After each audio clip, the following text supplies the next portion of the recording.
Buenas tardes a todos y a todas. Es un placer compartir de nuevo espacio con ustedes en esta calurosa tarde de verano. La verdad es que viendo lo que está cayendo ahí fuera, ¿dónde mejor van a estar que aquí, charlando un rato con nosotros? Retomamos una nueva sesión de estos ciclos que venimos desarrollando desde hace ya varias semanas para tratar de arrojar alguna luz o muchas más preguntas, si acaso, sobre lo que nos ha pasado a raíz de esta crisis sobrevenida del coronavirus y sobre lo que nos puede pasar, cuáles son sus causas y, sobre todo, tratar de perfilar cuáles son algunas de las consecuencias. Hace unos días estuvimos analizando esas posibles consecuencias para tres áreas muy diversas, como son el consumo, como es el mundo del trabajo y como son las ciudades. Y muchos podrían pensar que nos estamos metiendo en áreas muy complejas y muy amplias. Y cuando vemos el programa de hoy podemos seguir pensando eso, porque queremos abarcar en una sola sesión la educación, la vivienda y la salud, casi nada.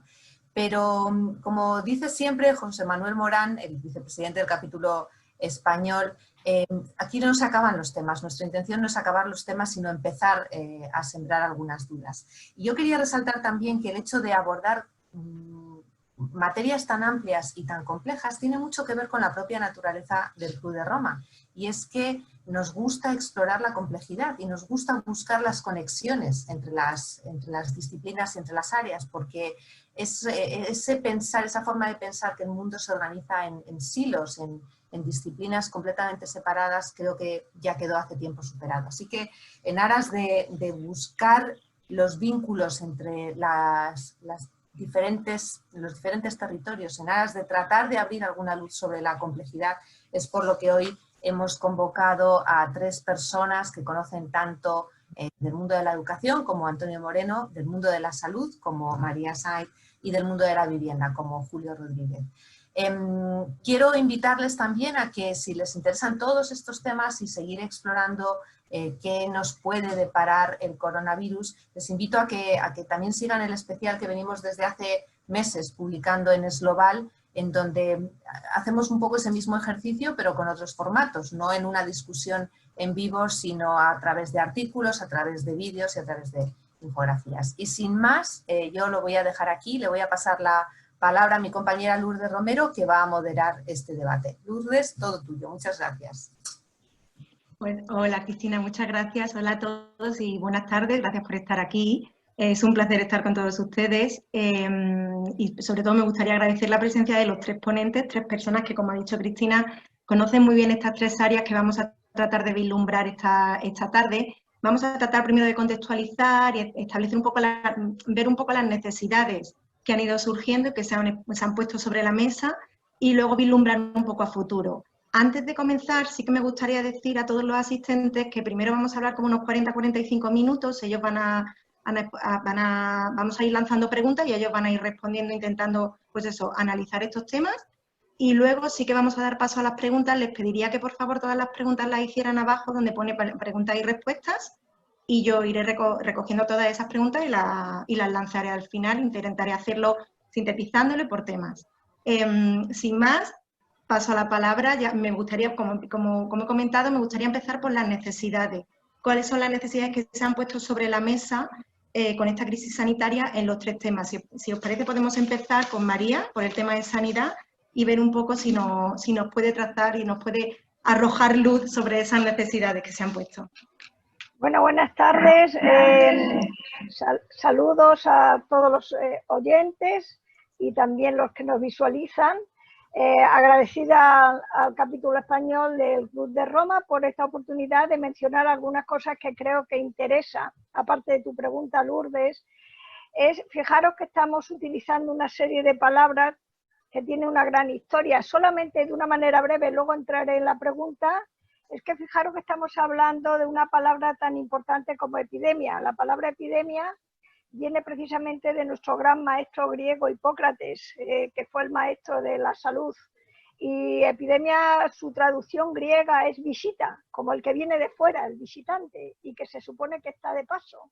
Y hay otra palabra que estamos utilizando muchísimo, que es la cuarentena. Bueno, pues la cuarentena precisamente procede del puerto de Venecia, donde se obligó a los barcos ya en el siglo XIII-XIV a mantener un tiempo para evitar, porque se dieron cuenta de algo había de morbosidad que traían los barcos y que producían enfermedad como fue la peste, que diezmó a la población europea de aquellos años, del siglo XIV, XIII, XIV y XV. Fijaros cómo volvemos de nuevo a esos inicios. Bien, en relación con la pregunta que me hacías, pues estamos en el siglo XXI, pues esta desgraciada pandemia que estamos viviendo y sufriendo ya no es una epidemia de un visitante, es un visitante que ha invadido el mundo globalizado, el mundo entero. Pues nos ha demostrado que hay 3 puntos clave en el cual ha sobresalido, que la parte financiera.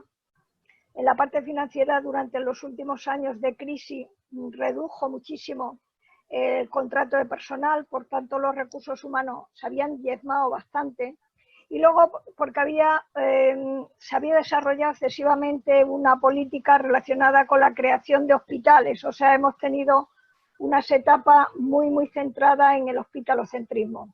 Aquí lo dejo porque seguro que habrá más preguntas sabrosas para contestar. Gracias, María. En cuanto a vivienda, algo que se ha puesto también en manifiesto es la cuestión de los espacios, espacios que no estaban preparados, y con ello las desigualdades de los diferentes dentro de las propias sociedades. Ya con anterioridad, otras enfermedades infecciosas sí que produjeron un cambio en la vivienda. Entonces me gustaría saber, Julio, si podrías analizar un poco qué necesidades se han visto en este ámbito, en la vivienda. Bueno, lo que sucedía es que previamente a la pandemia teníamos ya una situación crónica en Madrid, sobre todo, de lo que llamamos los economistas exceso de demanda, es decir, cuando se demanda más de algo que las disponibilidades existentes. Entonces, no arrancábamos precisamente de una situación satisfactoria. Estábamos en una situación en la cual los alquileres, sobre todo en las capitales, superaban con mucho los niveles de ingresos. Habíamos tenido una etapa, un periodo de recuperación del año 14 al año 19, después de la gran crisis, pero es que en esos 5 años, tanto las ventas como sobre todo los precios y los alquileres habían crecido, los precios habían aumentado, los alquileres, perdón, habían aumentado en más de un 50%. Y por otra parte, los salarios, como consecuencia de la propia reforma laboral, pues se habían estancado bastante. Había aumentado el empleo, había aumentado el fuerte ritmo, pero los salarios quedaban muy lejanos de los niveles alcanzados por los alquileres. Entonces, por una parte, la vivienda se puede acceder en propiedad o en alquiler. La propiedad requiere un crédito hipotecario, pero muchos de estos hogares que ahora tienen empleos bastante inestables, empleos muy mal pagados, pues esta gente es absolutamente insolvente para los bancos. Entonces esta gente requiere alquilar. Entonces al alquilar nos encontramos que este país tiene una situación crónica curiosa. Se han hecho como 7 millones de viviendas de protección oficial desde los años 60 del siglo pasado hasta ahora, y esas viviendas de protección oficial todas se destinaron a la venta y se ha permitido ampliamente también por las comunidades autónomas que se descalifiquen, con lo cual más bien son hoy sinónimo de pelotazo mucho más que de vivienda social. O sea, este es un país que no tiene un parque de viviendas sociales de alquiler. Por tanto, cuando llega la pandemia, aquí se está en una situación absolutamente insatisfactoria, sobre todo para los jóvenes hogares, porque una cosa que demuestra que la situación es insatisfactoria es que hogares entre 25 y 30 años, casi la mitad están con los padres, y entre 30 y 35 años, pues todavía un 25 o un 30% están con los padres. Entonces, no pueden emanciparse, bien porque no hay empleo, o bien, aunque tengan un empleo, porque los alquileres están totalmente desproporcionados respecto de los niveles salariales. Es decir, que nos encontrábamos con una situación insatisfactoria por una parte, y también complica esto bastante el que la vivienda, además de ser un bien de consumo duradero, que es un bien de uso, pues es también activo. Entonces mucha gente, ante la situación actual, que los tipos de interés son muy bajos, pues entonces lo que hacen es que compran viviendas para invertir.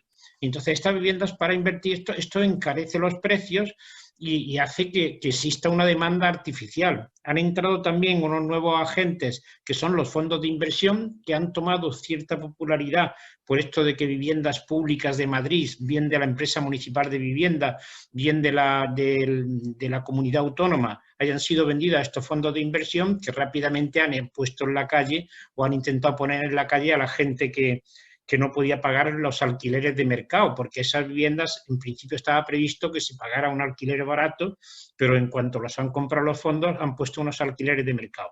Luego, se puede decir, por tanto, que el COVID lo que ha hecho es agravar mucho más una situación que ya era grave y que desde luego pues lo que hace ahora es complicarla bastante más, porque posiblemente ahora bastante gente va a tener problemas de tener empleo, les va a costar más trabajo acceder a un empleo y curiosamente lo que hemos observado es que durante los 3 meses estos de la COVID ha habido caídas espectaculares en las ventas de viviendas, caídas espectaculares en los préstamos hipotecarios concedidos para compra de vivienda. Pero, sin embargo, los niveles de los alquileres y los niveles de los precios apenas se han bajado. Se han quedado paraditos, quietos, y entonces esto hace que ahora la gente sale de la pandemia con unas situaciones laborales penosísimas, por tanto se puede decir que existía un problema, había una enfermedad, y la enfermedad lo que ha hecho ha sido agravarse por culpa de la pandemia, pero sin embargo sigue vigente el problema clave. Aquí hay falta de viviendas de alquiler y resulta que estos días ha sucedido un hecho curioso. El Banco de España, que ha sido siempre el campeón de la ortodoxia, ha sido el campeón de que no subieran los salarios para que hubiera estabilidad de precios, pues lleva una racha. El Banco de España ya se ve con el cambio de gobernador que está diciendo cosas muy sensatas, como que para que haya una oferta de viviendas de alquiler, pues debe de construirse esta vivienda de alquiler con iniciativa privada y pública sobre suelo público. Y entonces, por otra parte, sin embargo, nos encontramos con que los dirigentes de la Comunidad de Madrid, esta señora Ayuso, y también el presidente de la Comunidad Autónoma de Andalucía, parece que es una especie de teórica que les ha debido meter a Aznar, pues estos señores lo que vuelven es a unas políticas de vivienda que ya quedaron muy superadas en el pasado. Están hablando de dar plena libertad a los promotores para que construyan sobre el suelo público, pero no ligan la construcción de esas nuevas viviendas a la construcción de viviendas sociales de alquiler para la gente que tiene menos ingresos, sino lo que quieren es que construyendo mucho bajen los precios. Eso es lo que la experiencia española revela, que con esas políticas lo que hacen es aumentar muchísimo más los precios y sobre todo hacer mucho más difícil el acceso a la vivienda. En este momento el programa de política de vivienda que ha sacado la señora Ayuso, que lo publicó anteayer y que lo ha recogido la prensa, es totalmente libertad de construir donde sea, en cualquier solar. O sea, esta gente se puede poner a construir medio de solar de Cibeles porque van a sustituir la licencia municipal de obra por lo que llaman una declaración responsable, que es que se comprometen a hacer una obra, pero pueden construir en cualquier sitio. Es decir, que justo un problema muy grave que se ha agravado ahora, pues las políticas que vemos que vienen de frente por parte de los dirigentes autonómicos del Partido Popular, pues son unas políticas completamente encaminadas a, sobre todo, facilitar el acceso a la compra, construyendo mucho, cuando el mercado de la vivienda, lo que sucede cuando se da estas libertades de construcción, más bien lo que hay es mucha más especulación. Es decir, políticas que ya habían quedado superadas en el pasado y que la crisis del 2008 puso de manifiesto que esos excesos no conducían a nada, pues ahora nos encontramos con que los líderes autonómicos de Madrid y de Andalucía pues defienden totalmente una política mucho más encaminada sobre todo a la compra de vivienda que hacia al alquiler, y dando plena libertad a los promotores a que construyan sobre suelo público, sin hacerse cesiones de obra. Vamos a volver luego sobre ese tema, pero me gustaría preguntarle a Antonio también por esas necesidades que se han visto en educación, porque hay determinadas tendencias, como se está hablando de crear hiperaulas que se transforman, que se hacen más flexibles, también de cambiar el papel del propio profesorado. Me gustaría ver qué otras necesidades se han podido ver también en educación. Bien, el asunto de la educación es bastante más complejo de lo que aparentemente se ve. Además, en educación hay una cierta perversión a que todo el mundo se considera capacitado para opinar en educación, dar consejos, incluso dar clases. Es de la única cosa que en las tiendas, en las panaderías o en los comercios cualquiera, se dan clases de gramática, se da clases de inglés. No veo yo nunca anuncios que se hacen puentes baratos, o sea, esas cosas no pasan, ¿eh? Entonces, educación tiene ese problema de que todo el mundo cree que tiene una posibilidad de decir verdades educativas. Y eso es absolutamente falso. Yo he sido, antes de ser catedrático, soy físico, catedrático de la Complutense de Mérito, pero he sido 17 años maestro de escuela y parte de esos años maestro rural, en pueblos donde no había ni luz eléctrica ni agua corriente. El problema de la educación ahora se ha querido resolver, preguntamos por el hiperaula, en la Facultad de Educación de la Complutense, en la que yo estoy, tenemos un hiperaula que es el hiperaula de la Complutense. Está muy bien, es una construcción muy adaptada a esa movilidad que dices, pero tiene un problema, y tiene el problema de que el profesorado no sabe qué hacer con ese aula. Cómo utilizarla. O sea, el problema que hay cada vez que se pone alguna novedad en el sistema educativo es que no se sabe muy bien qué hacer con esa novedad. Cuento una mínima anécdota. Siendo yo maestro, nos pusieron la televisión escolar. Cuando nos pusieron la televisión escolar, en una esquinita del aula nos pusieron la tele. Entonces dábamos, eso no sé si os suena a vosotros, leche en polvo y queso, que era lo que se daba para que los chicos desayunaran en la escuela. Tomábamos la leche en polvo, se tomaba el queso y los chicos te decían, maestro, ¿ponemos la tele? Y yo y los maestros poníamos la tele. Poníamos la tele, pero poníamos la tele y en la tele veíamos pues una hora de tigres, era la época de los animales, de Rodríguez de la Fuente, una hora de conejos. Entonces, claro, ¿qué hacíamos con eso? O sea, fue un fracaso total la introducción de esa novedad educativa en los centros fue un auténtico fracaso y un gasto increíble. Bien, ahora la novedad está en los ordenadores. O sea, por supuesto, ahora se considera que la forma de salir adelante es meter ordenadores en el aula y hacer trabajos virtuales, muy bien. Por supuesto que está clarísimo que ya la enseñanza presencial hay que combinarla con la virtual, por lo tanto, el ordenador tiene que ser un recurso didáctico a utilizar. Pero un recurso didáctico sabiendo utilizarlo. El primer aula de ordenadores que hubo en España, yo estaba en la Dirección General de la Formación del Profesorado en el Ministerio, dirigiendo últimamente el Plan Bolonia, y me conozco muy bien ese terreno. Y el primer aula que se puso con ordenadores eran todavía aquellos ordenadores no portátiles, sino ordenadores con con unos culos tremendos. O sea, entonces estaban los ordenadores, estaba el maestro. Yo recuerdo haber estado en un centro y decirme el maestro, es que no le veo las caras a los chicos, o sea, no veía nada más que lo que era el ordenador, con lo cual la primera entrada del ordenador en el aula también fue un fracaso, no se supo utilizar el ordenador como un medio didáctico. Ahora se está digitalizando, se habla de 500.000 ordenadores y tabletas en las aulas, pues muy bien, todo eso estará muy bien siempre que se forme al profesorado para que lo sepa utilizar. Porque el gran problema del sistema educativo no ha surgido a partir del coronavirus. El sistema educativo, yo lo suelo llamar, otros llaman que está obsoleto, lo llamo fatigado. El sistema educativo nuestro está fatigado como se fatiga el hierro en una estructura metálica. O sea, no sirve ya para darle a la sociedad lo que la sociedad necesita. Entre otras cosas, porque ni la sociedad ni las propias administraciones educativas se han planteado seriamente para qué sirve la escuela ahora. ¿Para qué sirve la educación obligatoria? ¿Qué es la escuela? ¿Para qué? Teniendo en cuenta la cantidad de elementos, de recursos que tenemos para poder trabajar no solamente en la formación y en la adquisición de saberes, porque la escuela y la educación secundaria obligatoria, incluso el bachillerato, están centrados en aprobar exámenes. O sea, el éxito se mide por la calificación. Entonces, la perversión de la aduana del examen hace que los alumnos estudien para aprobar, pero no para saber, con lo cual muy rápidamente se olvida. Olvidar es muy fácil.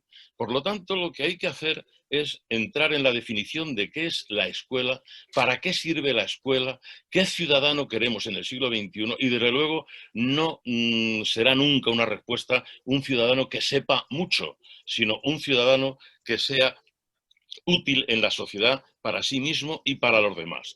Por lo tanto, y también otro aspecto muy importante es quiénes educan. Una de las cosas que hay que romper es las paredes del aula. La educación es de toda la sociedad. Todo el mundo educa y todo el mundo deseduca. Educa el maestro, educa la familia, educa el cura, educa el zapatero, educa el conductor de autobuses. Todo el mundo educa. Y lo que hay que asumir por parte de la sociedad es la responsabilidad educativa que todos tenemos. Yo a eso lo llamo un poco la escolarización del municipio, que se sepa que todo el mundo es responsable de la educación, que es lo fundamental que debe tener el sistema educativo. Y dicho esto, yo creo que estamos bastante en línea con lo que en este momento la Comisión Internacional sobre los Futuros de la Educación de la UNESCO está trabajando para replantearse para qué exactamente sirve una escuela y una educación obligatoria. Yo creo que de momento por ahí vamos. Vale. Me gustaría, María, ver si puedes trazar cuáles son las tendencias y cuáles son los retos en sanidad. Y si hay algún referente de país que puedas ver, que nos puedas decir qué innovación está introduciendo en sus sistemas de salud y qué tendencia hay y qué está haciendo, como ejemplo. Bueno, pues yo creo que una de las situaciones más dolorosas, intelectualmente hablando, que nos ha supuesto la COVID-19 ha sido precisamente que España nos sentíamos como uno de los países que había desarrollado un mejor sistema nacional de salud, que teníamos además unas estructuras modélicas y de hecho vendíamos al mundo entero y presumíamos en Europa de esa estructura del sistema sanitario. Bueno, pues la COVID nos ha dado unas cuantas tortas, pero bien dadas, y lo que sí ha supuesto es que precisamente han sido los profesionales, toda la cadena de mando de los profesionales, desde los que entraban en hospitales y en los centros de salud, se han reorganizado entre ellos para poder combatir la pandemia, la epidemia de la COVID, y se sigue así.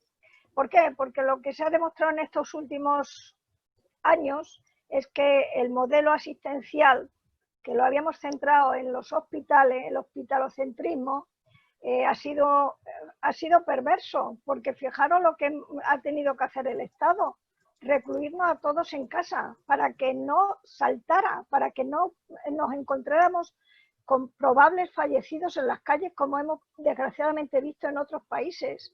¿Por qué? Porque el modelo que habíamos propuesto en los años 80 y 90 era basado en lo que siempre hemos definido la atención primaria de salud. Quiere decir, los consultorios, los ambulatorios, los centros primarios de salud, ¿a efecto de qué? De tener más cerca los profesionales, tanto los médicos como el personal de enfermería, la atención domiciliaria, y de esa manera es el primer filtro antes de poder seguir hacia la atención especializada y última, que es el hospital. Pues desgraciadamente hemos sufrido esa situación, y aunque hemos podido capear la primera onda expansiva de finales de marzo y abril, ya estamos viendo los asuntos, los rebrotes, ¿eh? O sea, yo quería llamar la atención a que el tema del modelo sanitario, que lo habíamos puesto en marcha con muchísimos recursos, muchísimos medios y mucha ilusión, pues los últimos 10-15 años lo habíamos abandonado bastante hacia la creación solamente de hospitales y ver de que la salud humana se entiende por el hospital, y craso error, porque en cuanto viene una pandemia como nos ha venido, un virus como este, realmente nos ha dejado la puerta abierta a través de esa atención primaria. Y luego, por otro lado, el tema de la gobernanza. La gobernanza no significa solamente el gobierno de España, sino todos los gobiernos de las administraciones de las comunidades autónomas. Y cuando hablamos con Europa y nos relacionamos con Europa, es tener unas líneas comunes, una trazabilidad también, porque la salud pública no solamente es cerrar fronteras, lo único que a la larga, si no sabemos compaginarlo bien, lo que vamos a provocar pues como una secuela tan grande en el tema de la economía que podemos tener lo que estamos ya viviendo, situaciones de pobreza, y la pobreza conlleva enfermedad, es así, está dentro del ciclo epidemiológico de la vida humana. Por lo tanto, imaginaros todas las puertas que se nos abren, todas las puertas que se nos han abierto en relación con la COVID-19. Y Lourdes, céntrame un poco más la pregunta, porque es que es tan abierto el tema de la COVID que me gustaría, pregunta una concreta y yo te respondo, porque claro, es un tema enorme que estamos realmente entusiasmados, por un lado, científicamente hablando, pero desde un punto de vista social y humano es muy, muy trágico lo que hemos vivido y estamos viviendo. Sí, me gustaría introducir un poco el tema de cómo se están transformando los sistemas sanitarios, en qué países y qué países pueden ser pioneros o pueden ser más vanguardistas en esta transformación.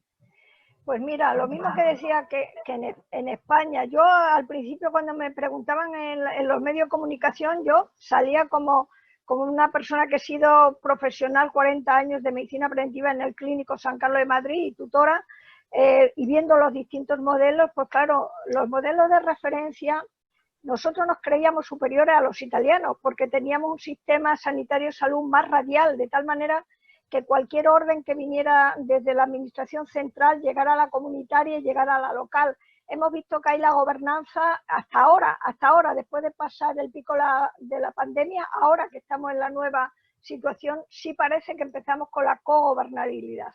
Y en Europa realmente son países nórdicos, pero claro, no podemos hacer un comparativo porque ni siquiera por el tema de población y por incluso el sistema cultural, como puede ser en Noruega, en Finlandia, en Suecia, en Dinamarca, e incluso en Alemania, que son muchísimo más. Es que claro, se junta en relación con la salud y la enfermedad, se junta muchísimo la cultura y la sociología de cada país.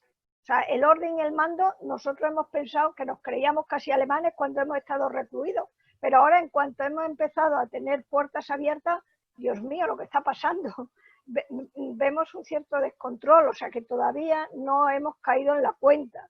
Y el sistema sanitario ahora sí está poniéndose a prueba como hicieron en Suecia y en Finlandia, que no hicieron tanto cierre a la población. ¿Por qué? Porque están más educados, más formados, más disciplinados. La normativa y las indicaciones que hacen las autoridades sanitarias, la gente se lo cree, pero se lo cree cuando siente miedo y cuando no siente miedo. El problema es que aquí en España pues no somos tan creyentes para el tema de la ciencia, que es un problema en el sentido de que es lo único que es demostrable.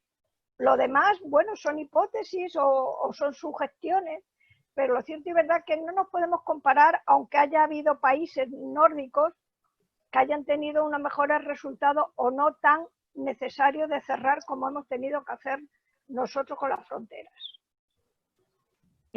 Julio, un poco en línea con lo que le he preguntado a María del tema de la innovación, ahora la tendencia he visto que es a crear espacios más polivalentes, convirtiendo los espacios más tradicionales para que se puedan reusar para otro tipo de actividades. Me gustaría saber si podías hablar un poco de esas innovaciones, de esa tendencia, esas innovaciones que se están introduciendo en la vivienda y cómo esta puede llevar a más desigualdades o a un encarecimiento de la vivienda que no todo el mundo pueda, no me sale la palabra ahora, pueda pagar. Durante la pandemia se ha puesto de manifiesto que la gente prefería tener balcones, prefería tener espacios, prefería vivir en casas de campo más espaciadas. Es decir, que de la pandemia pueden derivarse algunas consecuencias para la arquitectura de las nuevas construcciones, aunque ya en esto la inercia es muy grande. Tenemos un parque de 26 millones de viviendas en España, con 18,5 millones de hogares. La diferencia son viviendas secundarias y viviendas vacías. De esto lo que se deriva, pues que hay que construir de otra forma y hay que construir buscando también que la gente pueda conectar más fácilmente también entre sí.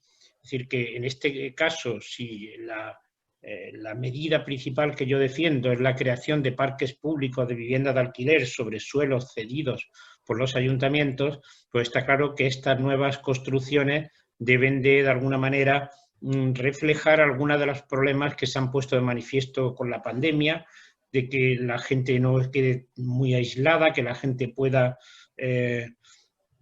conectar más fácilmente, también viviendas compartidas, que no necesariamente sea preciso acudir a las residencias. Son problemas sobre todo de arquitectura, pero está claro que el problema más importante es la dificultad enorme de acceso para los jóvenes hogares, pero también está claro que de la problemática que se ha puesto de manifiesto con la pandemia hay que tener otro tipo de vivienda con más espacio, no estos cuchitriles donde la gente ha estado metida durante bastante tiempo. Es decir, que hay que construir de otra manera, dejando mucho más espacio, pero todo esto significará unos costes más elevados, porque resulta que lo que pasa con la vivienda es que el precio del suelo, que refleja el precio de la vivienda, es carísimo, y entonces esto es lo que se puede decir que la consecuencia de todo es que debe haber más intervención pública. La política estatal de vivienda es autonómica. O sea, lo que pasaba con la vivienda protegida es que el Estado daba dinero y entonces las autonomías hacían unas determinadas políticas recibiendo estas ayudas por parte del Estado. Lo que sucedió es que aquellas viviendas fueron todas para la propiedad y no fueron para el alquiler. Ahora debería el Estado asumir un mayor protagonismo, tomar ejemplo del País Vasco, porque tenemos una autonomía que es modélica en materia de política de vivienda, que es el País Vasco. Es verdad que tienen muchísimo más dinero, muchísimos más medios que el resto del país, pero han hecho una política muy intervencionista. El Partido Nacionalista Vasco se ve que es de inspiración democristiana y entonces resulta que han obligado a los ayuntamientos a que destinaran una parte del suelo a hacer viviendas de protección oficial y últimamente ya, para rizar más el rizo, el propio gobierno vasco ahora lo que obliga es que las viviendas de protección oficial que se hagan sean exclusivamente para el alquiler, dada la situación esta que tenemos de exceso de demanda que yo comenté anteriormente. Luego, está claro que hay que buscar nuevas fórmulas y ese intervencionismo donde los ayuntamientos deben de jugar un papel más importante, pues hay partes de España, el caso del País Vasco, con mayor tradición de intervención. En Madrid hay cierta tradición, pero vamos, yo que soy de andaluz, pues cuando llego a mi pueblo y digo alguna cosa de estas, pues me miran como si fuera un marciano, dicen estoy loco. O sea, si allí lo único que quieren todos es fomentar el turismo, que todo puede estropear al turismo, porque el turismo en Andalucía no es una actividad productiva, es una especie de mantra que lo envuelve todo y que a lo cual hay que rendirse, ¿no? Es decir, que en conjunto creo que tienen que cambiar los modelos de construcción dentro de una problemática general de dificultad enorme de acceso a la vivienda por parte de los jóvenes hogares. Antonio. Lourdes, perdona un momento. Es que quería decir algo a raíz de lo que está diciendo Julio, si me lo permites. Sí, claro que sí. Mira, lo que está hablando Julio del replanteamiento de la vivienda, estamos formando un grupo de trabajo tratando de encontrar aportaciones para la reforma del sistema educativo, no de una forma periférica como se viene haciendo hasta ahora, pues cambiando asignaturas, poniendo horas de aquí, quitándolas de allí, más idioma, menos idioma, o sea, reformas que no van a la estructura del sistema y sobre todo a la auténtica formación de la persona. En ese sentido, estamos trabajando en la vuelta a la repoblación de la España vacía, para que la tendencia que empieza a haber, y ya va siendo noticia en los periódicos, tengo aquí algunos recortes, el coronavirus abre las puertas del campo a quienes buscan otra vida, la ruralización, una nueva forma de entender la vida, la revalorización del pueblo. Todo esto que, en cierto modo, el teletrabajo también lo puede ser atendido por el sistema educativo en el sentido de que se recuperaran las escuelas rurales, las escuelas de los pueblos, porque un pueblo se vacía cuando se vacía la escuela. dándole otra vez vida a la escuela, teniendo un mínimo de asistencia sanitaria primaria, teniendo una comunicación vial como debe ser y, por supuesto, cobertura digital, habría una posibilidad de que las grandes ciudades no tuvieran, además hemos visto cómo esta situación en la que hemos vivido de encierro ha mejorado el aire de Madrid, por ejemplo, pues incluso esto facilitaría que la sostenibilidad, el medio ambiente y la convivencia entre las personas, vivir en cualquier sitio, con cualquier gente, con cualquier partido político, con cualquier gobierno, lo daría mucho el poder volver a la vida en el pueblo. Eso es lo que quería añadir a lo que está comentando Julio sobre la vivienda, porque la reforma del sistema educativo hay que profundizarla de manera que incluso nos planteemos cosas tan, pues, en fin, por ejemplo, la escritura. Yo soy profesor en la Facultad de Educación y visito muchas escuelas como tutor de prácticas de los alumnos. Nadie escribe a mano. Nadie escribe a mano.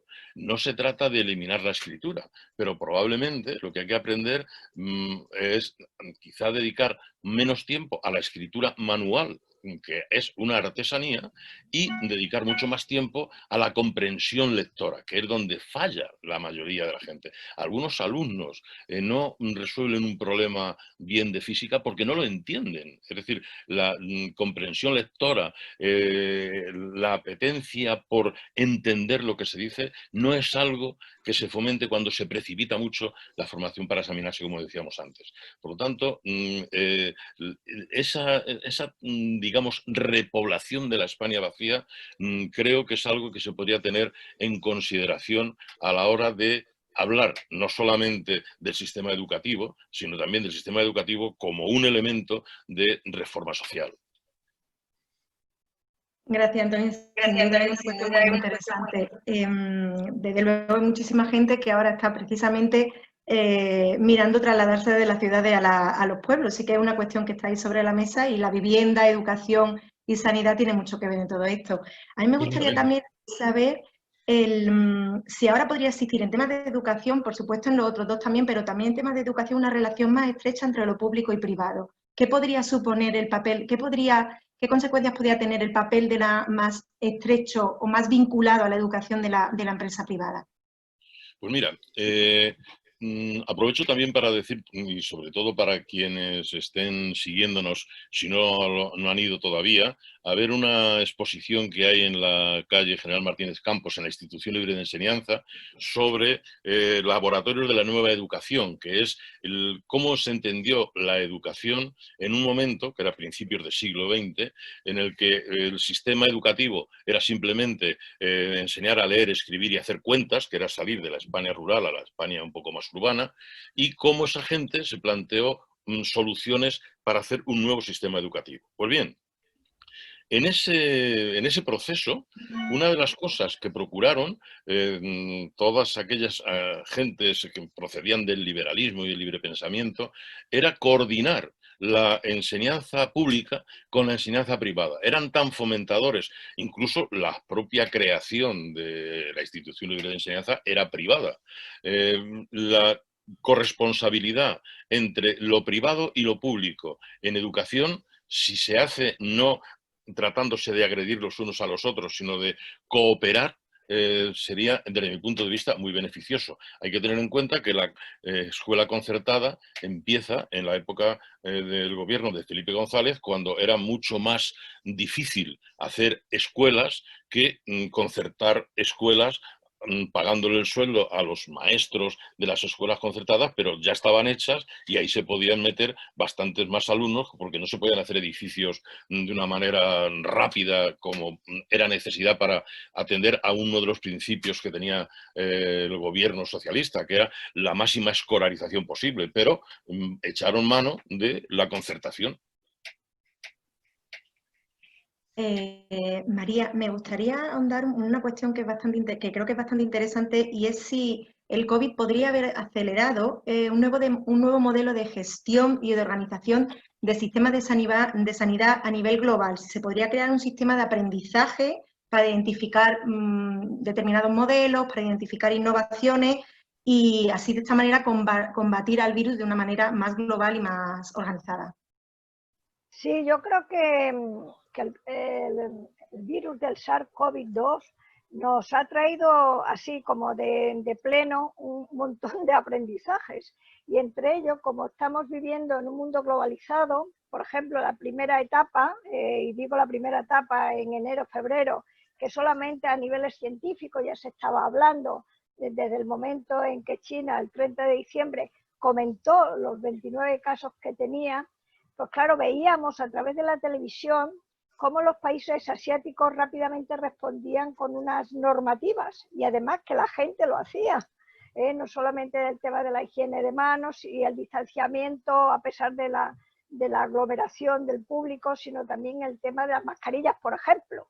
Y aquí había una especie como de ¿eso será posible? Y había incluso controversia dentro de mismo Europa de si eso era factible porque podría ser más infectivo, etcétera, etcétera. Hasta que al final la razón de esa necesidad, no solamente del distanciamiento físico, sino de la protección interpersonal, se impuso. Es verdad que lo que demostró de nuevo es que vivimos cada vez más en un mundo globalizado y que descapitalizar o hacer que los países del mundo asiático tengan la mayoría de la producción de cosas que nosotros a niveles locales, no digo España, digo Europa, de productos sanitarios, y no digo solamente productos sanitarios, incluso de fármacos, pues nos veíamos un poco contrañidos porque en ese momento todo el mundo estábamos haciendo la demanda a los únicos mercados que había. Entonces, bueno, pues vemos claramente que podemos aprender, es que no tenemos más remedio, estamos comunicándonos continuamente y viendo por imagen y por transmisión el comportamiento de unos países y de otros en relación con el COVID.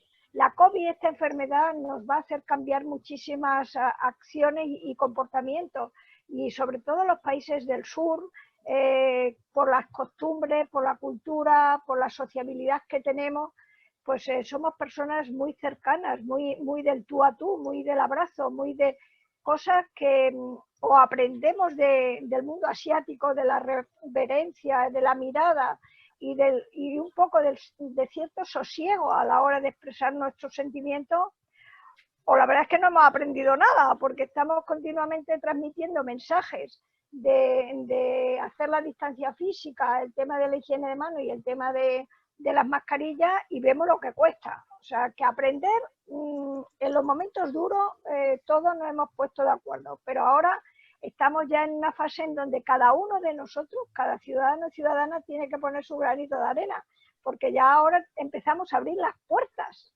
como siempre la hemos tenido. Es que no se puede cerrar, como se suele decir, no se pueden poner puertas al campo.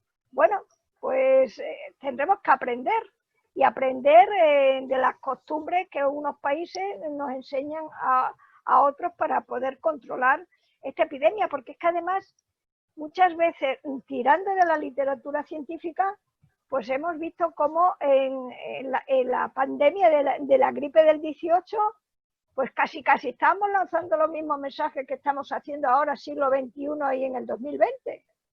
Por lo tanto, sí que aprendemos unos a otros. La cuestión es, a ver, ¿qué dicen los maestros? Si somos capaces de retener el aprendizaje y sobre todo luego nuestro comportamiento sea válido para frenar la pandemia.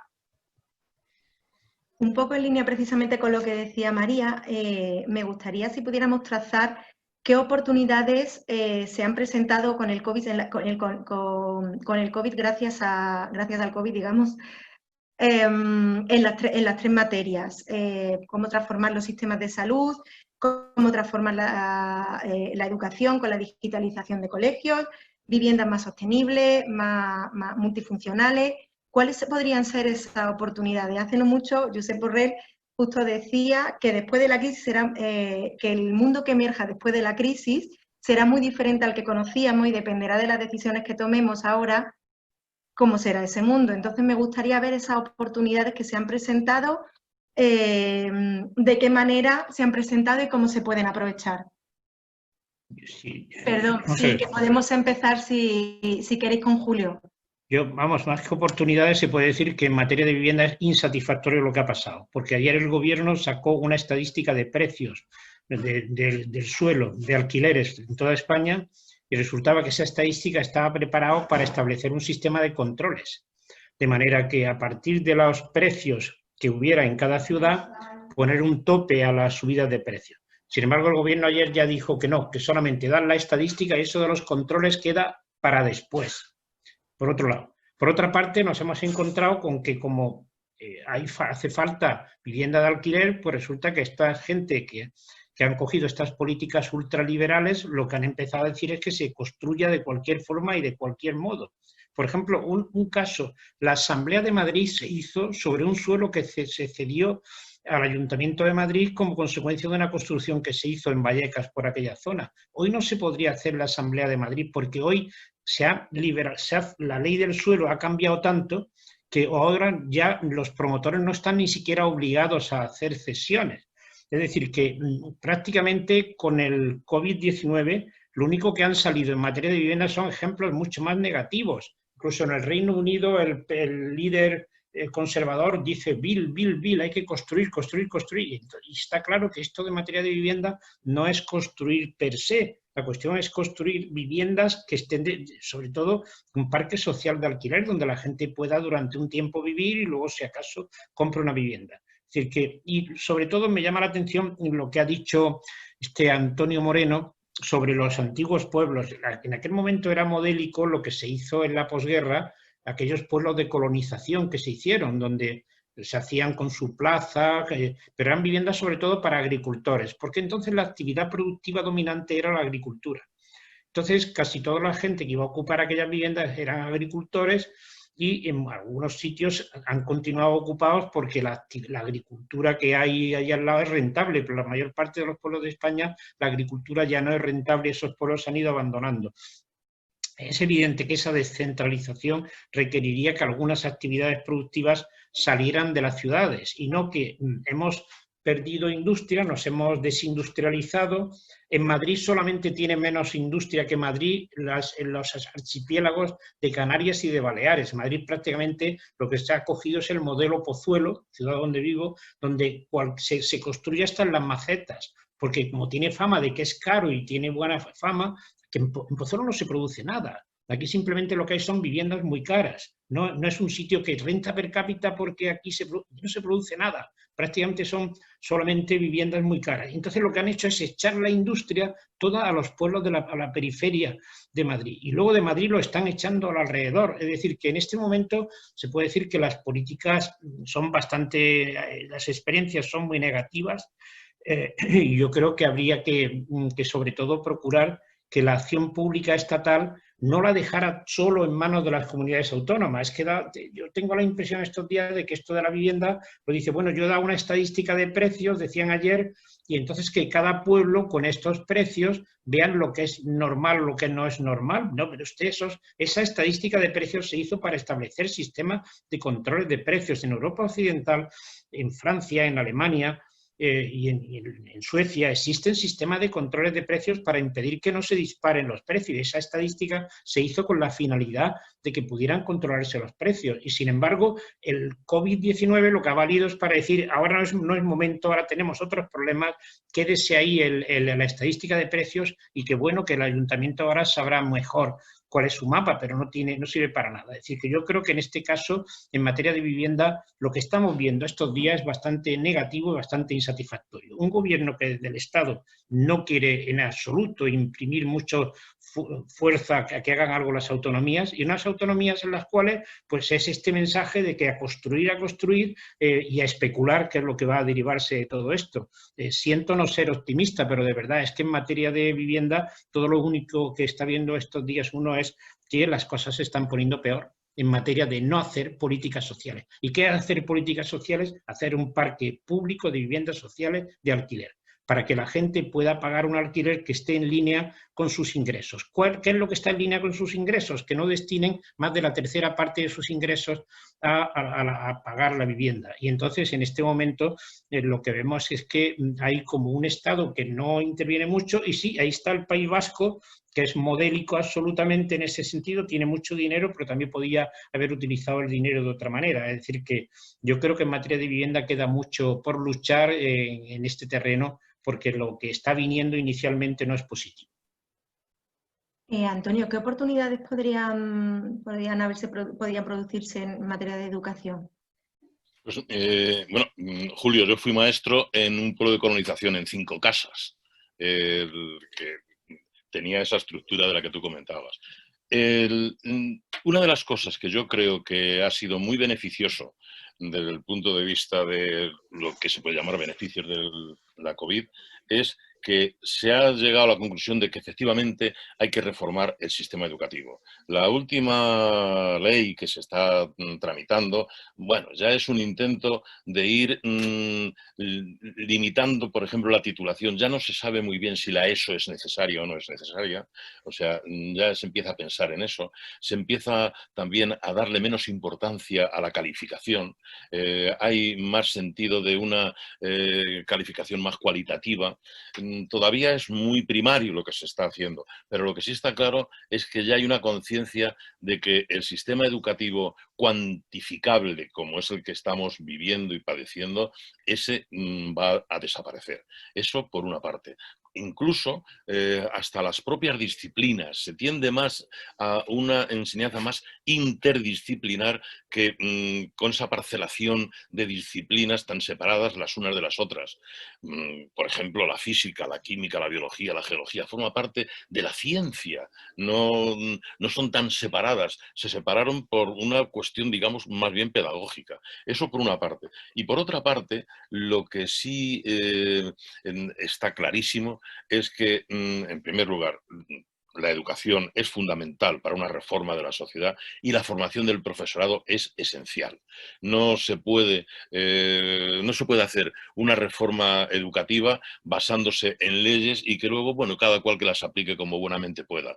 El buen maestro, el buen profesor, no necesita ni grandes leyes, ni grandes medios, ni grandes sueldos. Necesita entusiasmo para trabajar y, sobre todo, afecto para transmitir a sus alumnos con esas ganas de ser persona. Eso poquito a poco está calando. Y en eso es en lo que yo creo que organismos como en este que estamos participando trabajen, traten de ver qué posibilidades hay de aportar alguna solución para eso desde ámbitos muy distintos, económicos, sanitarios, arquitectónicos, etcétera, porque todo ello tiene que ver con la educación.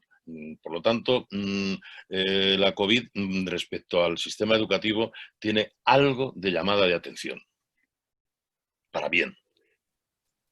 Y María, ya si quieres, para terminar, dinos tú qué oportunidad se podría presentar en sanidad. Pues mira, en primer lugar, estoy, entenderme, científicamente encantada porque en los años 80 tuve el apoyo del profesor Federico Mayor Zaragoza para poner la propuesta y ponerlo en valor la necesidad de la educación para la salud en el ámbito escolar y la formación de los profesores, los maestros y las maestras como correa de transmisión de los sanitarios, de los médicos, como se hacían toda la vida en los temas del comportamiento, la higiene, las cosas básicas, quiere decir preparar para la vida y para la prevención de las enfermedades. Con pocos recursos, bueno, pues toda esa línea se pudo poner en marcha con las leyes de la LOCSE en los años 90. Fijaros, 10 años para que esa ley se implantara y se pudiera desarrollar en los años 90. Bueno, pues han caído 20 años más, quiere decir 2020, el 2020, en que de nuevo se plantea la necesidad clara y básica de preparar a las criaturas para la vida a través de la educación para la salud y de que conozcan la importancia que tiene la medicina preventiva, los hábitos saludables.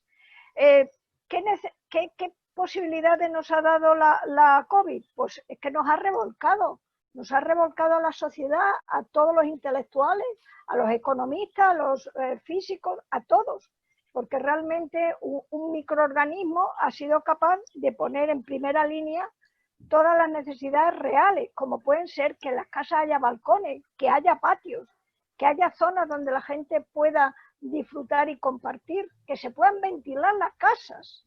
Es que es increíble que una crisis sanitaria nos haya vuelto a demostrar que vamos por muy mal camino en respecto a la naturaleza, no solamente en el tema del sistema biológico, sino el antroposistema. Lo hemos cambiado. ¿Y qué posibilidades buenas? Pues que estamos en una situación tan moderna y tan global que se ha demostrado de nuevo que la tecnología puede estar al servicio de la ciudadanía y de la comunicación, como nos está sucediendo ahora. La telemedicina, que hace más de 20 años, desde Badajoz, desde mi tierra, se lleva haciendo videomedicina, que es información médica a través de telemedicina e intervenciones quirúrgicas allá en el Mundanal Ruido, en cualquier país, desde un quirófano deslocalizado, pues lo mismo que la deslocalización industrial ha sido perversa para muchas cosas, pues en cuestión del conocimiento y desde luego la ciencia médica es un avance de primera línea. O sea, que tiene sus pros y sus contras.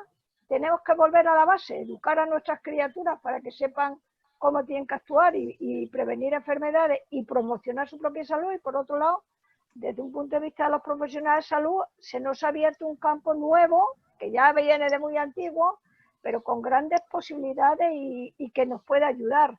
Y sobre todo cambiar de nuevo, volver al modelo de atención primaria y salud. Ahora, por ejemplo, los brotes, si no tuviéramos muy bien entrenados a los médicos de familia, a la enfermera, a las auxiliares, a todo el elenco de buenos profesionales que tenemos a puerta de calle, las farmacias a puerta de calle, si es que tenemos temas de salud pública, lo mismo que los veterinarios, jugando una tanda impresionante dentro de la salud pública. Y eso la población, como lo ha tenido, no lo ha valorado, hasta que ha venido el bicho, hasta que ha venido el virus. Y desgraciadamente creo que el ser humano tiene que ser un poquito más inteligente y humilde, porque el revolcón que nos ha dado es tremendo. Y luego una asignatura, que el modelo que hemos hecho de las residencias de las personas mayores como prolongación del hogar, pues hay que dar unas cuantas vueltas. Bueno, eso lo dejo para otro seminario, porque eso habría que hablar y mucho.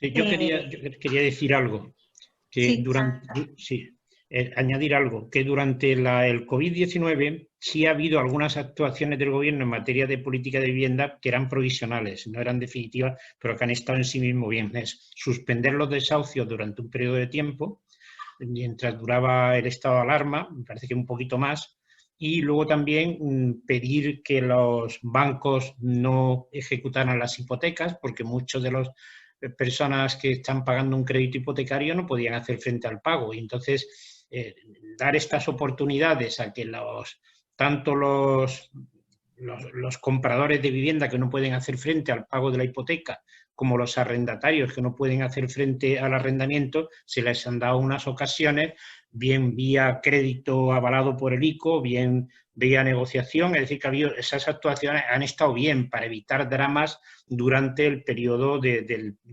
estado de alarma. Lo que sucede es que estas son actuaciones justamente provisionales para este periodo de tiempo. Una vez que pase este tiempo, pues los problemas vuelven a resurgir, pero esas medidas desarrolladas y ejecutadas durante el periodo de la pandemia pues han sido positivas y eran muy necesarias. Pues si os parece vamos a dar paso a las preguntas, que tenemos unas cuantas. Voy a intentar sintetizarlas y agruparlas por temas. Hay la primera que tiene que ver precisamente con la reflexión que hacía Antonio al principio del ciudadano útil y de qué clase de ciudadano deberíamos ser, qué podemos hacer como ciudadanos, ¿no?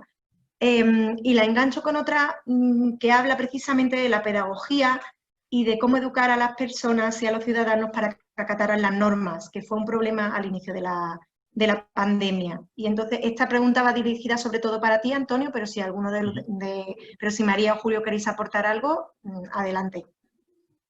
Pues mira, fundamentalmente lo que la persona debe tener es muy asumido que hay que respetar. Y hay que respetar para poder convivir. Y para poder convivir, las normas son necesarias para la vida de uno mismo y para la vida de los demás. Saber hablar, saber dialogar, conversar, o sea, actitudes que normalmente en el sistema educativo no se practican porque se estudia muy deprisa para aprenderse las respuestas. El poder dedicar tiempo a la reflexión, ser un poco lo que en la Ilustración se hablaba de ciudadanos críticos, es decir, gente formada para tener opinión fundamentada de las decisiones que se toman y de las decisiones que nos imponen a veces y que nos dicen que tenemos que hacer y saberlas criticar, pero criticar de manera, digamos, argumentada y con principios, no simplemente como una conversación visceral de cafetería. O sea, yo creo que lo que verdaderamente necesita la ciudadanía en general y sobre todo en la formación de la educación obligatoria es formación como personas, formación humana, más que formación de conocimientos. Los conocimientos se adquieren con facilidad si uno los quiere tener y además tampoco es tan difícil adquirir los conocimientos. Eso yo creo que lo sabemos todos los que nos hemos dedicado a estudiar o incluso a enseñar. Pero la formación, que es generar hábitos, conductas, respeto, pueden suceder cosas tan peregrinas como la que voy a decir. Tener una asignatura como educación cívica o educación para la ciudadanía, uno puede sacar un sobresaliente en esa asignatura y luego ser más malo que la quina. Es decir, que puede tener una gran facilidad de aprendizaje, ser muy listo para saber cosas, pero luego sale al patio y le pega unos palizones a los que están en el patio que no veas. Y resulta que tiene un sobresaliente en formación ciudadana. Entonces, esas cosas son las que hay que cuidar.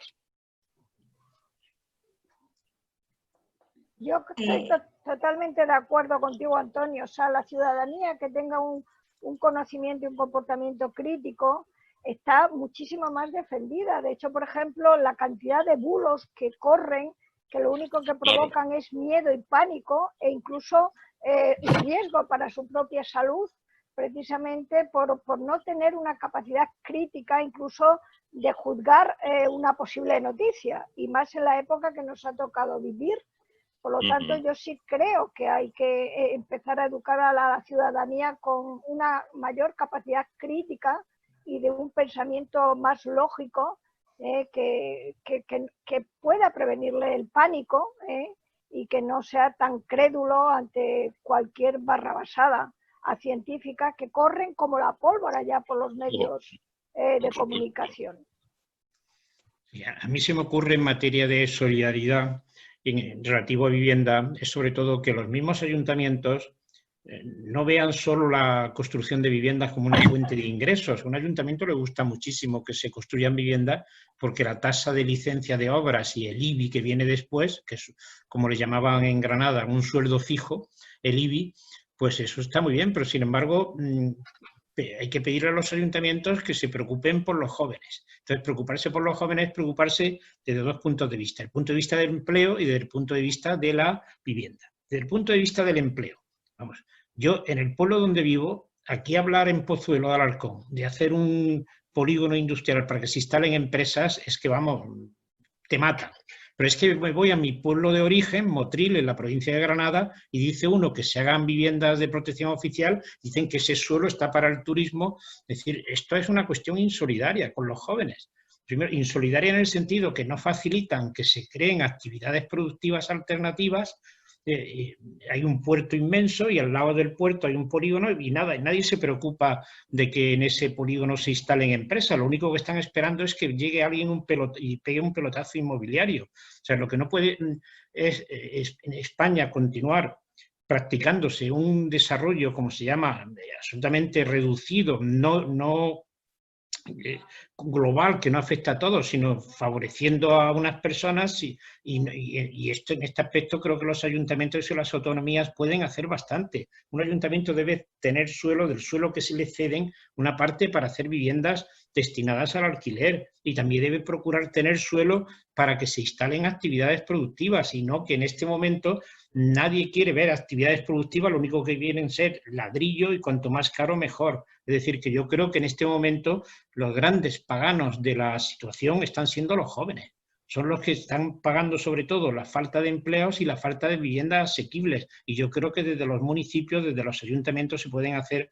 muchas cosas, sobre todo los ayuntamientos que tengan una cierta vitalidad y no estos que estamos viendo que se están quedando absolutamente despoblados. También desde las autonomías y el Estado se podría fomentar que se instalaran más empresas en estos territorios vacíos que hay en toda España, que se han quedado vaciados sobre todo porque no hay actividades productivas rentables, no había más que campo, el campo no es rentable más que en muy pocos sitios, pues hay que procurar que crear facilidades para que las empresas se instalen. Lo que no puede es, a nivel de pueblo, las autoridades desentenderse tanto del problema doble que tienen los jóvenes, que es el problema del empleo y el problema del acceso a la vivienda. María, una en concreto va para ti, la voy a relacionar con otras dos. Es sobre hasta qué punto ha fracasado el sistema de salud español. También la engancho con qué otros países han presentado debilidades en sus sistemas de salud y la uno con el caso de éxito de Taiwán, que lo pregunta una persona, si podías exponer debilidades en el sistema de salud español, en otros países que hayan podido representar ese tipo de debilidades y el caso de éxito. Es mucho, sé que es mucho, pero intenta sintetizar o resumir lo que pueda. Bueno, para España y en gran parte para muchos países europeos, las debilidades se ha producido por el modelo. Se había apostado enormemente por esto que comentaba al principio, el hospitalocentrismo. Pensábamos que haciendo el castillo del gran hospital, que ahí lo referimos todos, pues nos podíamos salvar. Y de hecho hemos salvado a muchas personas, pero muchas otras han salvado muchas más cuando los médicos de atención primaria y el personal de enfermería de atención primaria ha podido hacer que muchas personas con sintomatología se quedaran en casa con el seguimiento médico y sanitario adecuado y que no llegaran al hospital, precisamente porque llega un momento que los hospitales además son focos de infección, porque ha habido un momento en nuestro país en que en los hospitales estaban centrados exclusivamente en el COVID. Afortunadamente ya empiezan a normalizarse las actividades. Pues las debilidades ha sido fundamentalmente esa, de no mirar que tuviéramos bien preparados todos los médicos, todo el personal de enfermería de la atención primaria y que la asistencia domiciliaria hubiera estado el primer caballo de batalla y que fueran a través de la atención primaria los que se derivaran a los centros hospitalarios. Y en España, claro, hemos estado muy acostumbrados en los últimos años ir rápidamente a los hospitales y claro, en los hospitales pues ha llegado un momento en que hemos tenido auténticos focos y hemos tenido que hacer, como se suele decir, el Hospital Milagro, el IFEMA.